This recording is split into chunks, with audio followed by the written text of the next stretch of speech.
For the sake of all beings, may there be profound compassion, unlimited gratitude, and a deep appreciation of the present moment.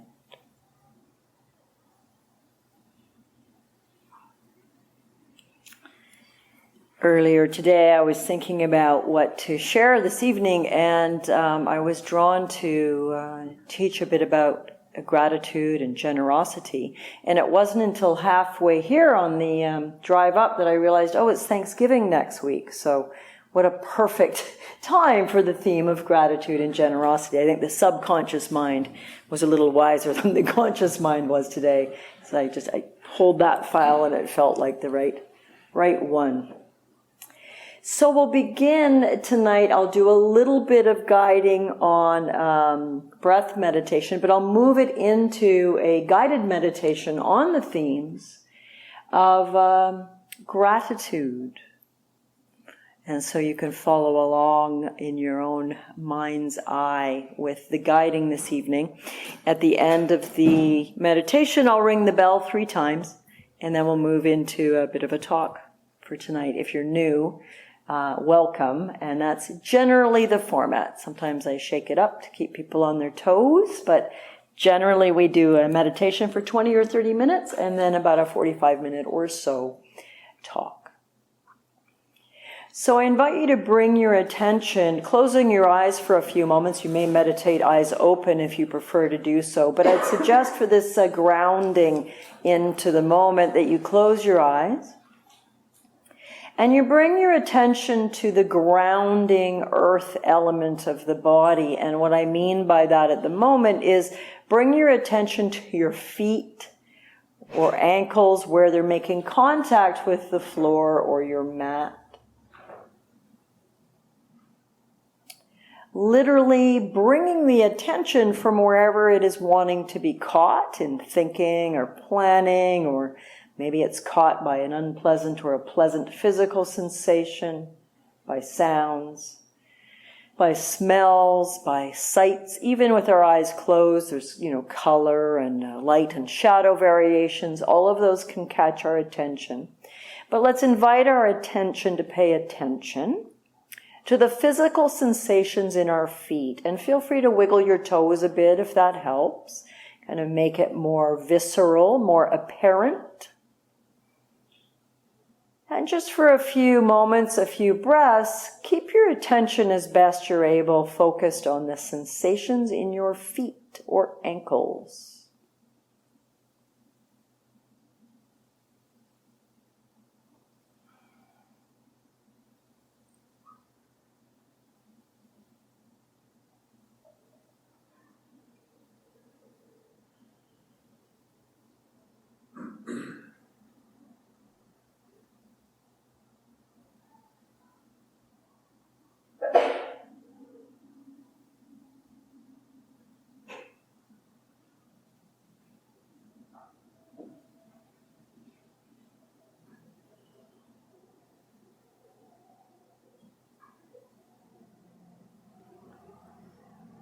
And notice whether the mind in this moment's inclined towards relative stillness, that is, you're fairly easily able to keep your attention for these few breaths on the sensations in your feet. Or is the mind inclined towards distraction or busyness? Those are both fine, but bring awareness to the experience of the mind in these few moments. Still, busy, neither, both. Part of our challenge, our invitation and our journey is to learn the mind and to become excellent scientists of the experience of the mind.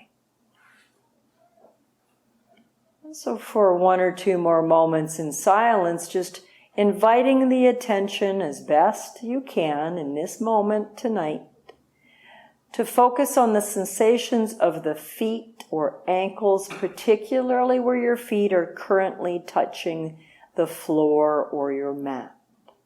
The points of contact, taking those as a grounding object, a place to anchor the attention.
And then gradually, in whatever way you wish to do so, move your attention throughout the physical body. You can do that methodically, or you can move willy-nilly from place to place, but moving your attention through the body. And I'm going to add a gentle reflection to that process. I'd like us to reflect on gratitude for the body, whether it may be in a disease process or well, whether it may be comfortable or in physical pain, or whatever variations are occurring in each of these human bodies. Let's together in silence spend a few moments scanning or exploring with the mind the embodied experience, bringing a sense, a choice, a well-wishing of a gratitude for what the Buddha would term this precious human body. This precious human body. Bringing kindness and gratitude to its form and its function in your own particular way.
And continuing that exploration for another moment or two, and thinking thoughts of gratitude toward and about your own human body.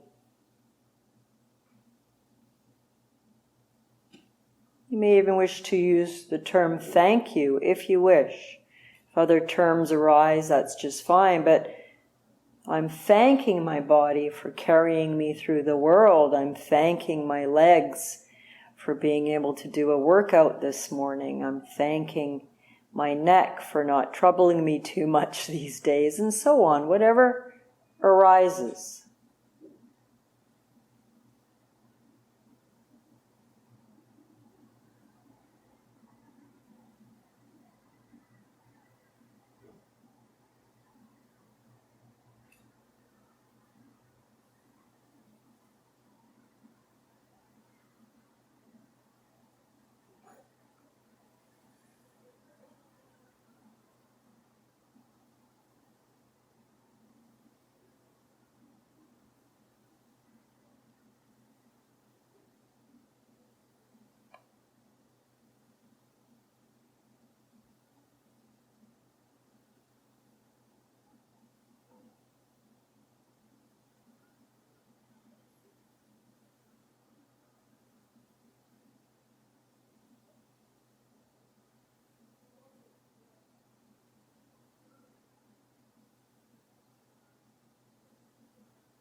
And then gradually letting go of the exploration of gratitude for the body, remaining with your experience.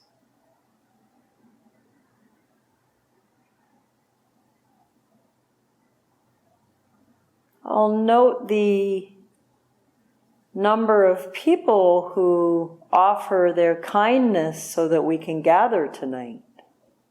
The Rotary Foundation that funds this center and offers it to the community at a very low price point, so groups like us can afford to rent it to share wholesome activities, the way we all are today. Gratitude for the women and men of vision who felt a community gathering place like this is of great value.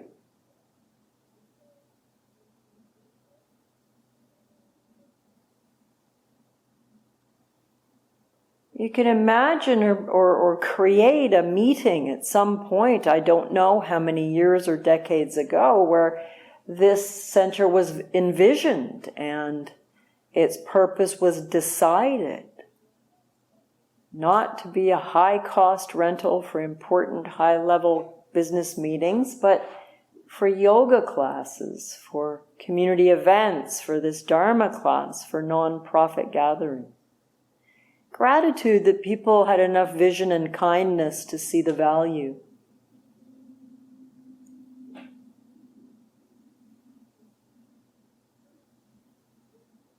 Gratitude for the craftsperson and the planners and the tradespeople who planned and designed and built and plumbed and wired and painted and decorated this structure. It's keeping us relatively warm and dry this evening.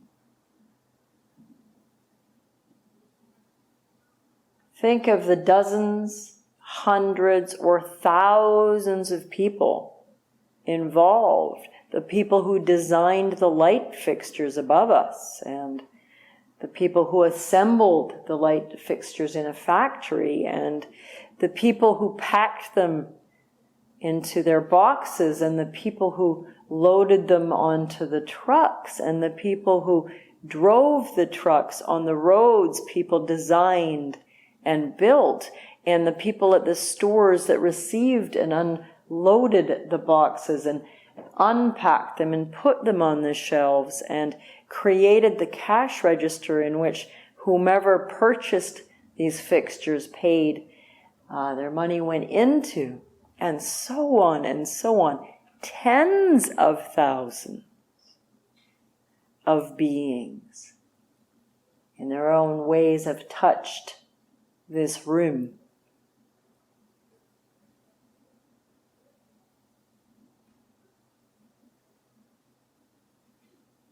None of us would be sharing this experience this evening without each and every one of them.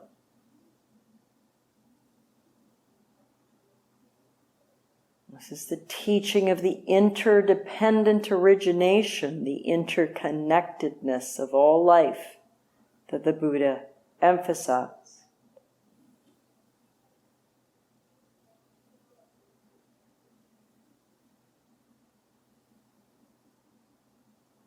The people, the volunteers who support each of us and me as the teacher in Island Dharma, who make the phone calls and send the emails to book this structure for the evenings or Saturdays we hope to use it.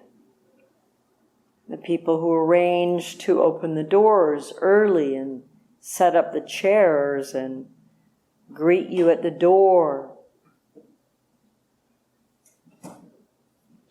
The people who write and design and send out the email announcements so you know there's a class at all. And so on. None of us is alone. No matter how alone we feel, we are touched by countless beings' good intentions.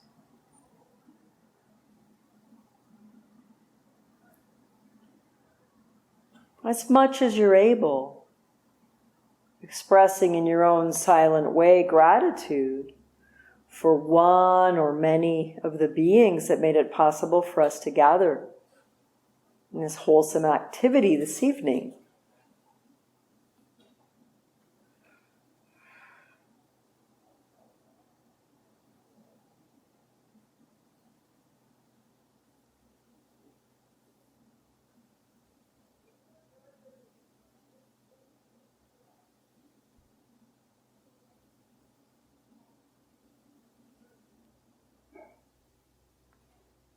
And then, if you wish, turning your contemplation to your own current life.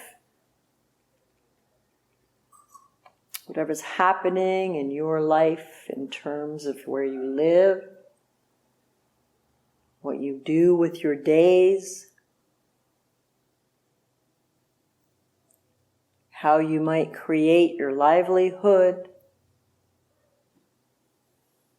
what you do with your retirement hours. What about the people that you share parts of your life with?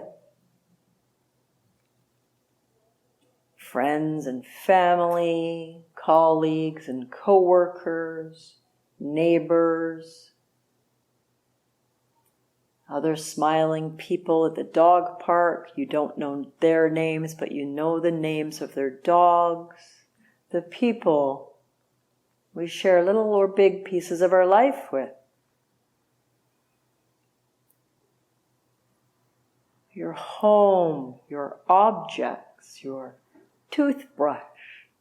We'll move into silence for 5 or 10 minutes. And I invite each of us to think about the circumstances, people, and objects in our current lives right now, October 2019, and see what you feel gratitude for, or toward, or with, and name them, or picture them, or send nice phrases of gratitude to them, whatever arises in your own creativity around gratitude for your current life circumstances.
We could fill a mountain with grateful gratitudes and appreciations.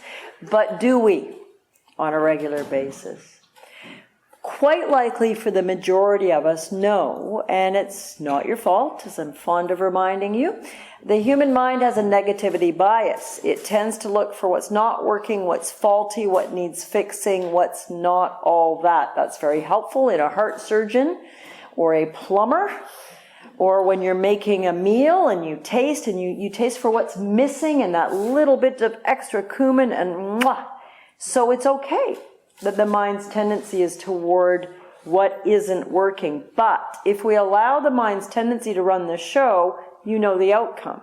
You're always seeing what's not working. You walk into a beautiful hotel and you say, oh, it's too bad they don't have more fresh flowers. And there's 50 things to notice that are beautiful, perfect, and wonderfully done, but you notice the one thing you think could be better. That's useful when we use our discerning wisdom in meditation and in life to notice how to make things even more skillful, even more effective. There's nothing wrong with thinking that way. But because it is our bias, it means for most of us, not all, there's a few persons with a positivity bias in the room, and you're usually pretty nice to hang out with. But the rest of us, the more typical default is the negativity bias. I was with there was 5 of us, very close friends for the weekend. We've been in school together since the 7th grade, and we all went to Calgary to visit the one of us who's having some real serious health challenges this last decade. And we were sitting around, and a few of them said, yeah, I'm a glass half empty person. Yeah, me too. Yep, me too, they said. And these are not negative people. You'd find them all wildly charming and lovely. But they were admitting that, the mind tends to go to what's not working. How do we shift that? Well, like with anything, we shift it with training. And one of the easiest, most elegant, most simple mental health techniques, and no, I'm not going to say meditation. I'm going to say gratitude journal. In here or written down. 5, 10 a day. Say them out loud. Before you get out of the bed, you open your eyes, think of 3 things you're grateful for today. Number 1, I opened my eyes. As my dad says, woke up on the right side of the dirt this morning, right?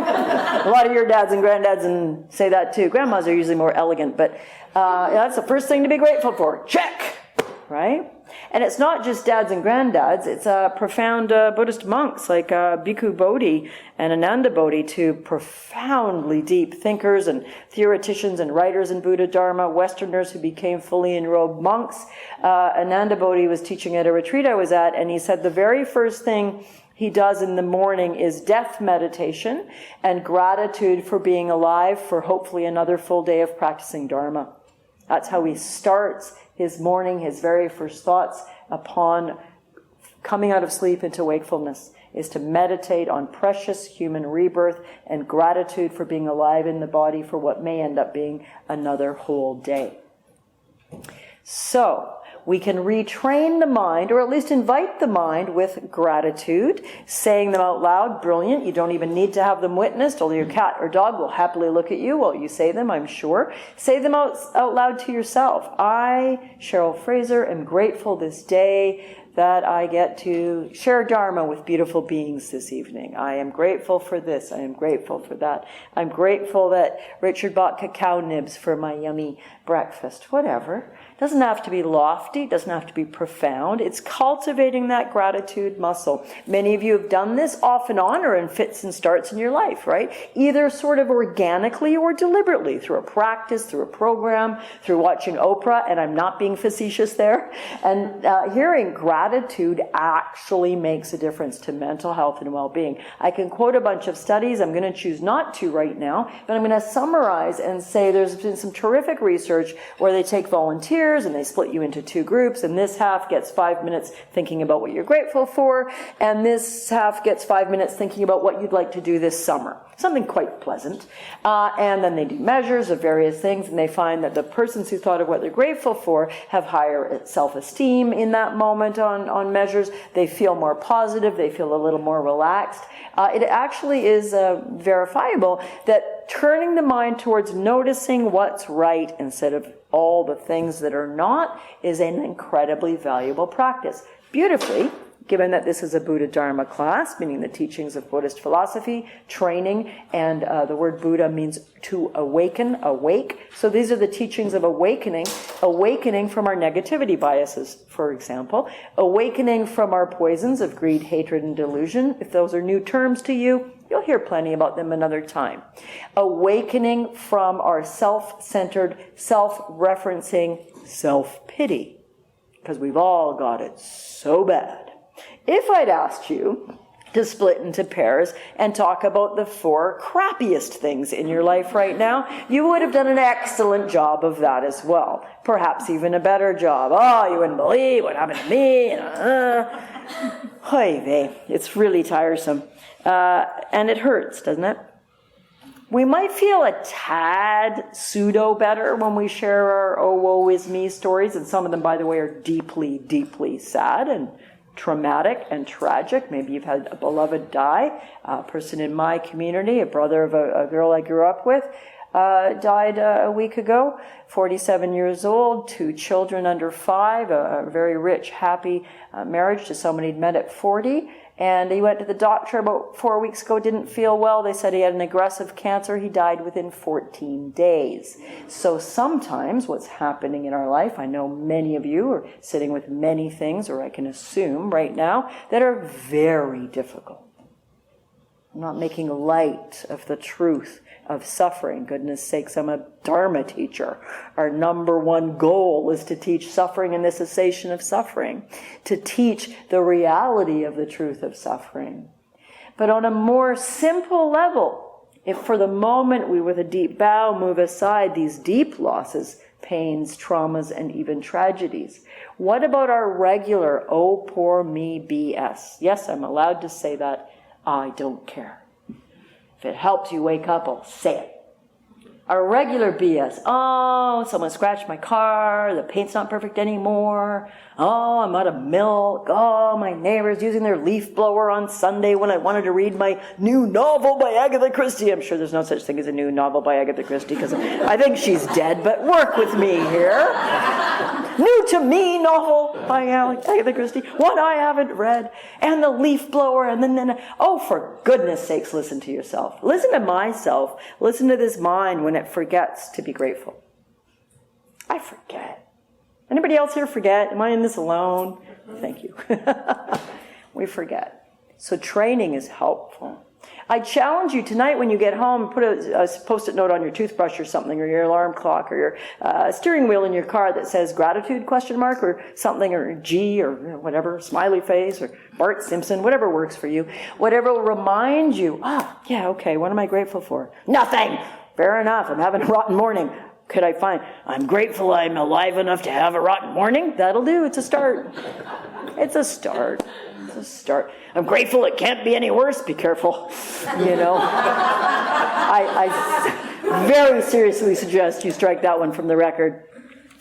But what would it be? I'm willing to do this. Anybody willing to join me in a gratitude challenge? How about between now and Thanksgiving Monday? If we forget, begin again and be grateful you remembered, right? Don't make it into a trip. But this, I think, would be quite positive and helpful for this being, to deliberately remember to cite. And I'm going to try to remember, I'll need a sticky note, 3 things I'm grateful for before I get out of bed, to think and to say out loud. The dog's going to go, shh, it's early. But, I'm sure we'll figure it out. Gratitude. What can we truly give thanks for? Turkey! Not if you're a turkey. Goodness, it's all relative. So, just what are we really grateful for? What is blessing our life, even for those of us who might be in a very, very difficult set of circumstances right now? The Buddha in a sutta instructs his monks, this was an instruction to the monks, it would apply to lay persons who are not monks as well, to sit by a tree and gladden their heart. This is an interesting phrase. I think it's in the Mahasatipatthana Sutta, the great Foundations of Mindfulness Sutta. I'm pretty sure, but I'm not 100% sure, so we'll have to check that reference. But sit by the base of the tree and gladden your heart. Okay, try that now. 3, 2, 1, gladden your heart.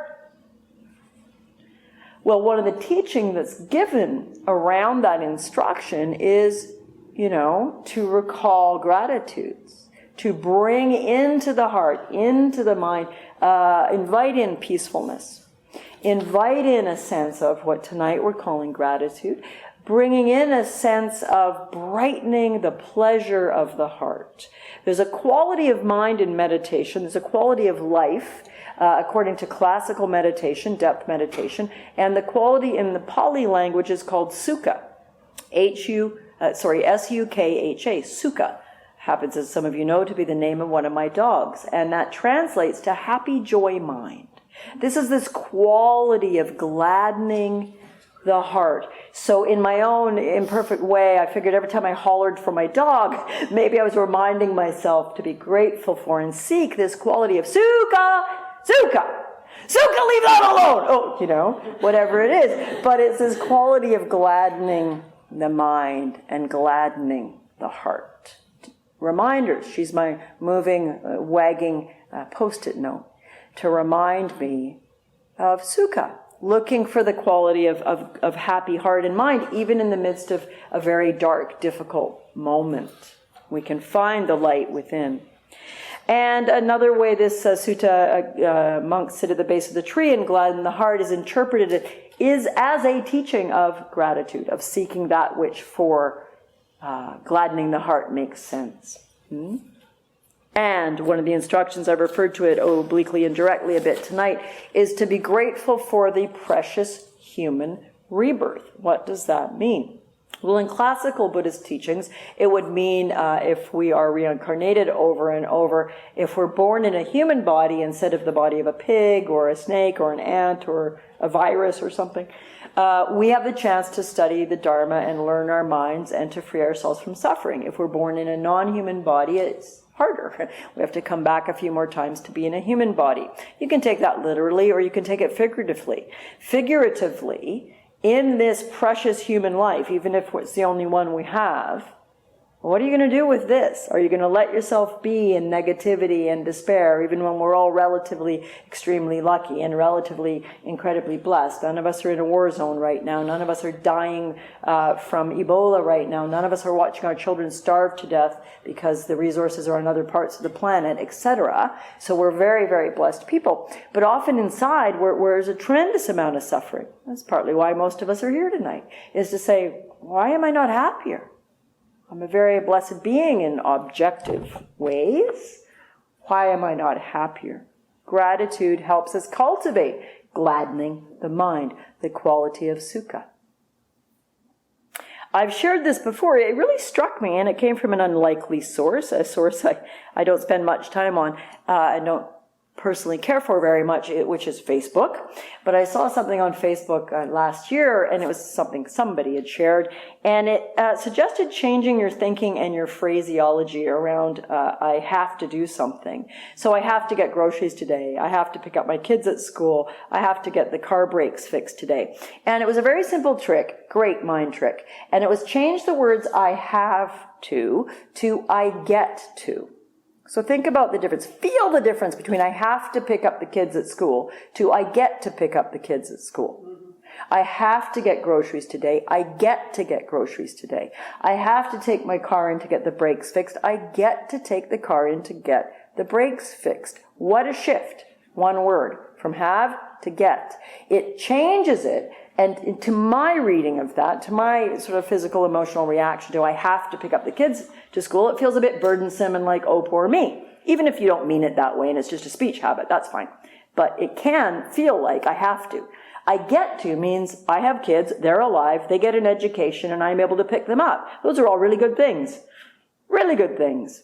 A lot of people don't get to pick their kids up at school because they have a job that won't release them early. And they have to have a stranger pick their kids up, or the kids need to walk home or be bused home or be in childcare instead of with their parent. Those can all be wholesome, good things. I'm not knocking any of those at all. But if we are able to pick up our kids, maybe we could be a little bit more grateful for that. Watch the mind's tendency to focus on the negative and the tragic story of me. Another way to gladden the heart is pretty simple, and we forget to do it sometimes, which is stop taking yourself so seriously. Goodness gracious me, people. it is what it is, and some of it's tough, and some of it's beautiful, and some of it's neutral. But when we focus with relentless self-referencing, one of the main sources of suffering in the Buddha Dharma teachings is, the world starring me. My problem, my sore neck, my car that's got squeaky brakes, my annoying neighbor, my. Me equals misery a lot of the time. So I know you've all experienced this, so I'm going to remind you of your own basic essential wisdom and goodness. When you've been troubled by something minor or moderate in your life, and then someone you care about has something more major going on, and you hear, your stuff's gone because you're worried about them, you care about them, you show up for them. You all have done it, you'll do it again. And it's a beautiful teaching and a reminder of our organic goodness. And that when someone needs us, we generally can drop the story of me pretty quickly. Not always, sometimes we're very in a lot of pain and stuck with our story for a bit. But we're able to drop it fairly skillfully when someone else needs us. Think about that. When we shift the focus off me and my story to you and yours, often our heart softens and opens. You might want to take that under advisement. It's a quote from Naropa, a tremendous teacher of Buddha Dharma many centuries ago, a great scholar, a great awake being, and he said samsara, which means regular suffering life. It means many other things, but I'll go with that for tonight. Samsara here tonight can mean regular suffering life. Regular suffering life is the tendency to find fault. Samsara, regular suffering life, is the tendency to find fault. Naropa discovered the negativity bias centuries before Tversky and Kahneman did, who are the two psychologists who coined the term in Western psychology. Yeah, I'm a psychology geek, sorry about that. I sometimes teach, some of you may know, many of you may not know, that one of my day jobs is I'm a psychologist and psychotherapist, and I to some degree specialize in couples work and sexuality work with couples. And one of the things I teach is the marriage dog biscuit theory, which is essentially what we're talking about tonight. Catch your partner doing something right. Good luck with that, some of you, because you're looking always for what they're doing wrong. The negativity bias is so strong in our intimate relationship, and this includes family and close friends, of course, as well as our lover partner, if we have one.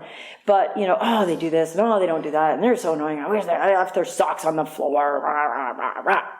So what I train some couples to do that are very, very stuck in that, often for, quite a lot of history and quite a lot of pain, and, I'm not making light of it. It can be very, very entrenched, very deep, is to say, can you start just once a day to really deliberately notice your partner doing something right? And give them a dog biscuit, metaphorically, which is a reward, a reinforcement, Hey, Neil, thank you so much for taking the garbage out. I really appreciate it. Dog biscuit theory. Any of you who've ever taken first year psychology with myself or someone else, I used to teach it here in Nanaimo years ago, you would have learned about reinforcement, positive reinforcement and negative reinforcement, punishment, etc. If you want a behavior to repeat, you reinforce it positively. That's why slot machines work really well, by the way, because the best way to get a behavior to repeat is intermittent reinforcement. You're not sure you're going to win, but you might win occasionally, so you keep trying.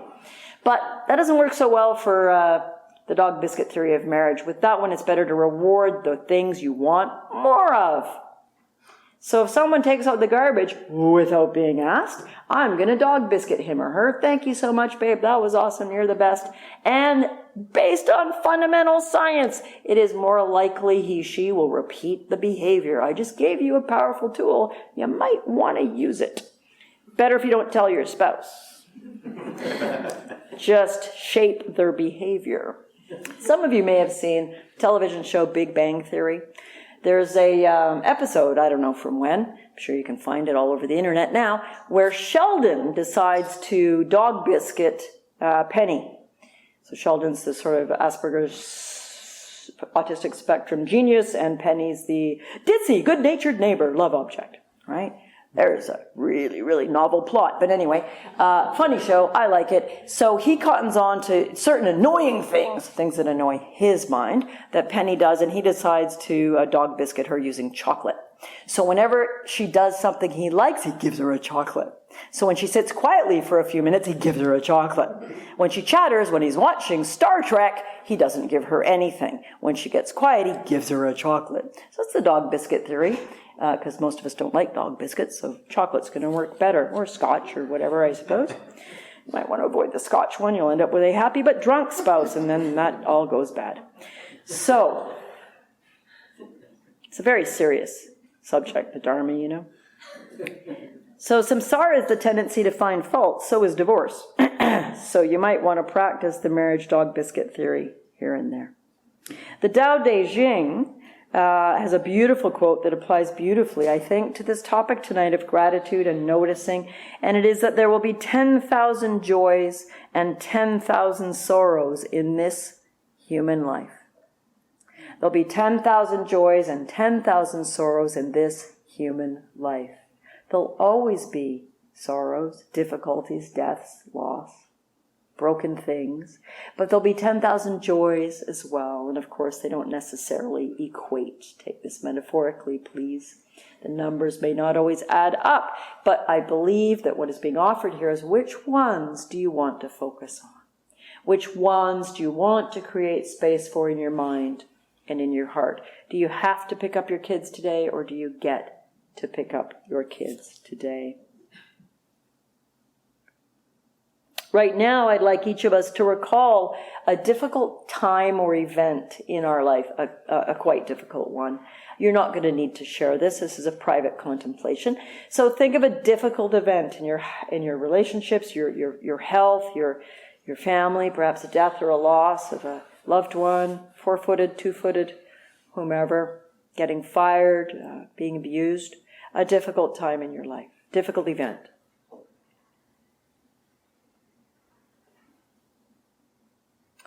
And now I invite each of us to think for a moment or two, is there anything that came out of that experience that we have the ability to feel grateful for?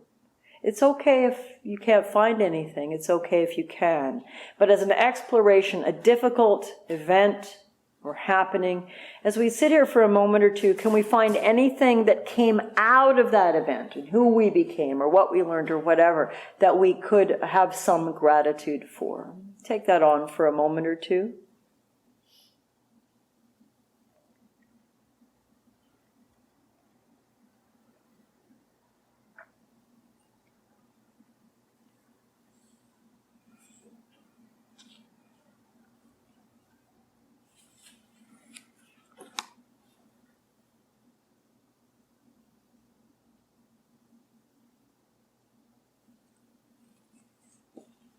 Just let that settle out and notice what, if anything, you discovered by thinking. For many of us, certainly in my experience, and I'm blessed through my work as a psychologist and as a teacher and as a speaker and whatnot, to hear many, many stories from many, many people. So I feel very privileged to be allowed into the minds, hearts, and experiences of so many different beings. And I've heard so many stories of almost unimaginable loss and trauma and tragedy, and some of the strength or wisdom or grace or forgiveness or knowledge that that person arrived at or embodied through moving through the worst times in their lives. So I hope each of us in time, if not tonight, are able to truly notice some positives that through the most difficult times. I call it with my patients often a gift in a difficult box. Right? Didn't ask for it, didn't want it. Often we try to throw it away. But if through our experiences and our wisdom and our bravery and our time and healing and all of these things, some of which we can influence and some of which we almost just need to wait for, that can lead to some valuable gifts. Not always. And wherever we're at right now, with our big losses, is absolutely okay. It's not compassionate to force yourself to be somewhere you're not yet. So,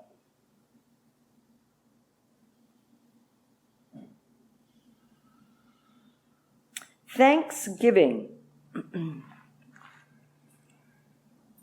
It's a funny idea and has roots in all sorts of traditions, some ours, some not ours, etc. But the majority of us are at least vaguely aware that next weekend, nothing else, it's not a work day for a lot of people on Monday.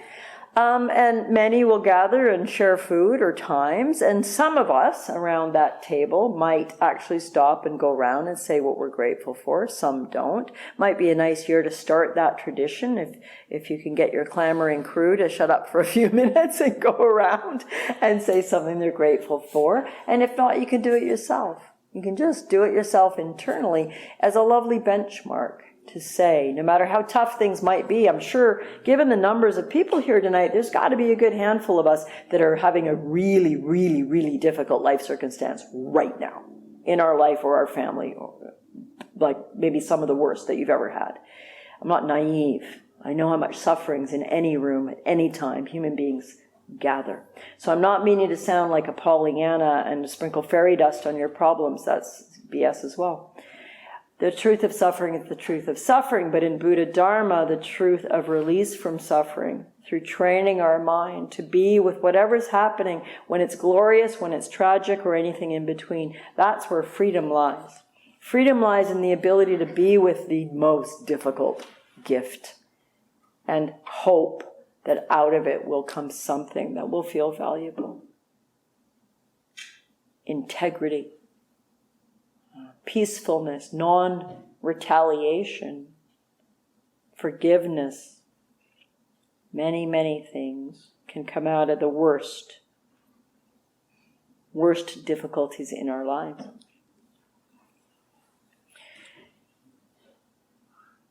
Right now in this being's life, in my life, there's some very positive things happening, personally, professionally, etc. And yet I can still find myself in a bit of a me party of, oh, this is rotten, and oh, that's not working. And so it's just so great to share with you and to have each of us support each other around this tilt away from the negativity bias to the gratitude bias. Let's develop a gratitude bias. Let's develop that seeking for what's right instead of what's wrong. Let's develop the profound knowledge in the depth of Buddha Dharma that no matter what's happening, everything's okay. That may sound wacky, but no matter what's happening, everything's okay. Because if what's happening is something we can't control anyway, we can fight it and suffer more, or we can flow with it and reduce the suffering. That doesn't mean it won't be terribly painful. I often quote a phrase that many of you be very familiar with. It's bumper stickered and whatnot, which is that pain is inevitable, but suffering is optional. From a Buddha Dharma perspective, what that means is that, death or cancer or trauma will come into many of our lives in a small or a very large way. And that pain of that is arguably unavoidable. In deeper, higher Dharma, we kind of quibble with that idea, but we'll leave it for now, that the pain is inevitable. But the suffering is optional. And at that level of teaching, what that means is the suffering is what I lay on top of the pain that's already there. Let's say I go home and it turned out, the cat died while we were here. Even though we just heard he should be all right for quite a while. What if we go home and he's dead? That would be pain, because we have love for the being. And there's a bit of clinging still there, not a Buddha yet. And so there'd be sadness. But there doesn't need to be suffering. Suffering would be, oh no, this shouldn't have happened. He was only 8 years old. Why didn't the vet find it on those blood tests after all? Did we do something wrong? Could we have seen it? Did we feed him the wrong food? Did we do the wrong thing? And this is one I personally, as a pet lover and a human lover, find very sad. People who say, I'm never getting another pet. I'm not going through that ever again. But what about the other cat at the SPCA who needs you now? Biased, I own it. But pain is difficult, right? So we're not fools. We'd like to avoid pain, right? Well, if we're going to avoid pain, I guess you need a frontal lobotomy now. Because if you're going to let any human into your heart, if you're going to care about anything, if you're going to like trees, if you're going to enjoy painting, if you're going to like chocolate, if you're going to appreciate anything with pleasure, there'll be some suffering. the chocolate will be all gone. You'll develop a lactose intolerance. It's okay, you can still get the stuff without milk in. I'm just so, breathe, women, breathe, we're good. Whatever it is, no matter how painful, Neil, settle down. You're going to crack me up. You're going to crack me up. It's like a Saturday Night Live sketch gone wrong where they all start to laugh. Pain is inevitable because of the truth of impermanence, which is one of the Buddha's very, very fundamental teachings. Everything changes, and some of those changes will be welcome, some will be neutral, and some will be very unwelcome. Death, trauma, etc. When things change in ways we don't want, that may lead to an experience of physical or emotional pain. But the suffering part is what we layer on top of it, as I just mimicked around. If the cat died tonight, it would be, oh no, oh how terrible, this is terrible, what did I do wrong? It's so sad, I miss him so much, I'll never get over it, it's so painful, oh, it shouldn't have happened. And I'm not mimicking that, I've done all those things, I'm sure you have too. And they hurt more. That's the optional point. If we can be with the truth of that loss, I'm going to use a very fundamental, simple example. Let's say I dropped this and it's shattered everywhere, then it would be lost. It would be in a different form. Let's say it's shattered, we can't put it back together again. And I could be, all sorts of suffering about it. Oh, I'm so clumsy, now I'm embarrassed that Dharma students saw me drop the glass, I'm such an idiot, and I hope she didn't get any cuts on her ankles, and suffering, all irrelevant, pointless, don't do it. Instead, sweep up the glass. Fundamental Dharma. Change happens, that would be an unpleasant change, and do what you can and move on. Now, you're all capable of doing that, although I'm sure we've all freaked out over the broken glass the odd time as well. But we start with the small ones, the small changes we don't want, instead of layering it with suffering, and just deal with it and move on. In a way, fairly literally, that can strengthen us for the slightly bigger unpleasant. Right? We drop our favorite vase that's been in the family for 300 years, passed down generation to generation, is very precious. That hurts a bit more than this. But it's still pretty irrelevant in the big scheme of things. Sweep it up and move on. And then maybe we get a bigger, and maybe we get to where the cat or the dog passes away, and we're sad. But we're grateful. We had 8 years, 20 years, whatever we got. And we're sad, and maybe we weep a little, and we feel, and we remember good times, and we are grateful for this being who shared our life for a period of time. But we're not in all the extra suffering. And then our loved one dies, our parent dies, our child dies, and so on, and so on. We can rehearse the truth of this precious human life, which it is finite. Don't shoot the messenger. None of us get out of here alive. It's going to end. And what we do with endings, we can find a gift in a difficult box. We can be in some pain, but not in suffering. And we can then be more in flow with the truth of reality. Things break, things end. It's when you fight the truth of reality that you suffer. Buddhism is fundamentally about one thing, the teaching of suffering and the cessation of suffering. What can we do with our minds to develop gratitude? To move away from the negativity bias, to downgrade the casting of our film so that we're not always in the title role of me, and my issues. And instead, we can step back, be more expansive. I began tonight's class with a bit of a guiding on interconnectedness, right? I talked about this building and all the beings, countless, maybe even tens of thousands of beings who brought this into existence. Whoever designed this particular color of paint and conceptualized it, and the paint manufacturer, and who poured it in the tin and stopped the whole. It's indescribable how many minds and beings come together to create this room for us to be here. Indescribable. You are not alone. And in Buddha Dharma, this is considered a very important teaching, because not only are we all interconnected, we're not special. We're not the only ones who've lost a loved one or had a terrible illness or injury or been treated horribly badly by another confused human being, or we're not special.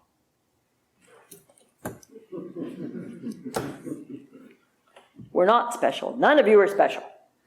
Except for me, because I'm in the front. See how easy it is? How dumb it is? We're all uniquely special in our own conglomerations of what we might call stories, histories, conditions. The Buddha would call them causes and conditions that lead to the conglomeration of us and our experience. So that is unique, but not special. In that, each of us has a unique narrative, but it's not special. It involves gain and loss, pleasure and pain, good things and bad things, birth and death, mosquitoes. It's not that special. And when we step off the pedestal of me, we are free to maybe care about everybody else's experience. And that can soften our hearts. And trust me, you know this from your own experience, it feels better when we're not so freaked out. Like I said earlier, and so many of you nodded and resonated with this simple truth, because you've experienced it over and over, that if you're really troubled by something and someone you care about, or even a stranger, beautifully, has something worse going on, you step into your better self, off the stage of me, into the stage of how can I help, how can I serve, how can I be compassionate. That's a Buddha Dharma act. It's a human act. I have a teacher years ago when I was doing my graduate work in the area of HIV and AIDS and homophobia, and back when HIV and AIDS was pretty close to an almost guaranteed death sentence for 90+% of persons who were infected in the early 90s. I had a trainer, a mentor, who taught HIV and AIDS prevention, and she worked in the downtown east side of Vancouver at a clinic for sex trade workers, street-involved persons, etc., who were also HIV positive or in full-blown AIDS syndrome. And I had the distinct honor of volunteering there for a while and doing some therapy with folks in pretty dire straits. And I was, not a super experienced psychologist at the time. And Pat said to me, my mentor, she said, I said, what do I do with like unspeakable suffering and lives that have often been very, very different than the life of privilege I was accidentally born into. And she said, just do the human act. Show up in love. One of the greatest teachings I've ever heard. I'm going to repeat it. Pat Tucker. Just do the human act. Show up and love. I felt, all right, I think I can do that. I have to know the right thing to say, the right technique to use, but I can show up and love. The human act. I was sitting with a patient last week at the end of an extraordinarily long day where I'd seen far too many people due to a scheduling glitch. And I was thinking of kind of the right thing to do. It's not quite correct, but let's say that's what I was doing. And I suddenly just, in my own head, said, just love them. Just love them. And I just sent them loving kindness from my heart. They didn't know particularly what I was doing. And it grounded them, and it allowed a useful or skillful idea to arise for me. I just did the human act. We all do it all the time. Just do it a little more often, maybe a little more deliberately. And here's a kicker. Do it towards yourself as well. I'm trying to move you away from the self-centered nonsense you do, but I'd like to move you into an actual compassion for yourself. An actual love. Do the human act toward yourself. Not, oh, it's so terrible. That's just nonsense. But when you're actually, when things are hard, whether it's a broken glass or a broken heart, self-compassion says, this is difficult. This is painful. Acknowledge. Be kind. Just do your best not to layer on a whole bunch of suffering on top of it. Just be with the purity of the difficult box. So, gratitude, thanksgiving, giving thanks for this precious human body, no matter how flawed, injured, or maybe in a dying process. There may be people in the room who are in a slower or quicker dying process right now to disease, or etc. This is the truth of our precious human bodies. Can we love them through it as best we can? Through the pain and the injuries and the distortions and the beauty. Can we dance in whatever form, in our chairs or on our feet? Beautiful little quote from a poem or a writing by Pablo Neruda. You can pick all the flowers, but you can't stop the spring. You can pick all the flowers, but you can't stop the spring. For the purposes of today's offering, I would interpret that, please interpret it as you wish, as the negativity bias can pick all the flowers. Ding, ding, ding, ding, ding, ding, ding. There's nothing left but all the bad stuff, the weeds, the stones, and the snow. Well, you can't stop the spring. There's just more abundance, more beauty, more grace, more positive things. They're going to arise, no matter how negative our mind is. Thank goodness, hey? Thank goodness that we cannot stop the spring. So, some of you have entered with me into a pact, at least from now till next Monday, to say 3 things out loud before we get out of bed, or however you want to adapt it, a gratitude practice of saying or thinking or writing or sharing things you are grateful for. I look forward to hearing how that goes. So for tonight, I'll begin drawing things to a close. We'll do about a 5-minute meditation, and then I'll ring the bells and I'll give a dedication.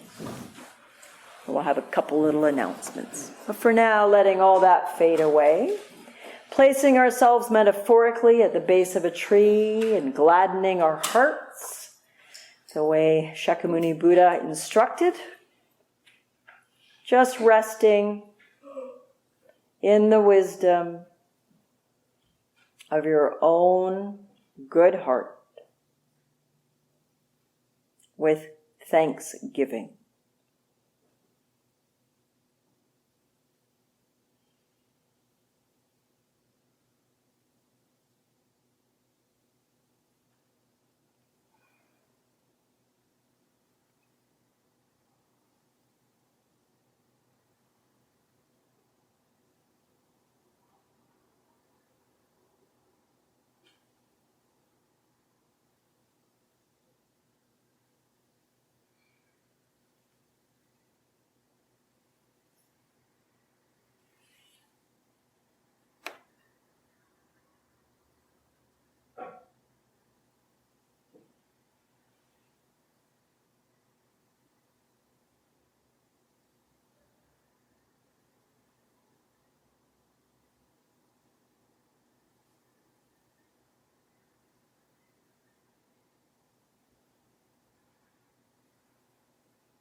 And we close with a dedication of merit, which is traditional in Buddhist teaching, where we essentially practice what this talk was about, where we gather our good intentions and we send them beyond the story of me and share the good intentions with all beings, not even just the beautiful ones in this room or in our intimate or larger circles, but with all beings. So by the merit of this strengthening activity of listening to the Dharma and sharing the Dharma, may there be a strengthening of generous hearts and minds. May there be a reduction of self-referencing. May there be a spread of the positives of loving kindness, compassion, equanimity, and empathetic joy. And eventually an eradication of all of the poisonous mind states. May all beings be free from suffering. May all beings awaken swiftly.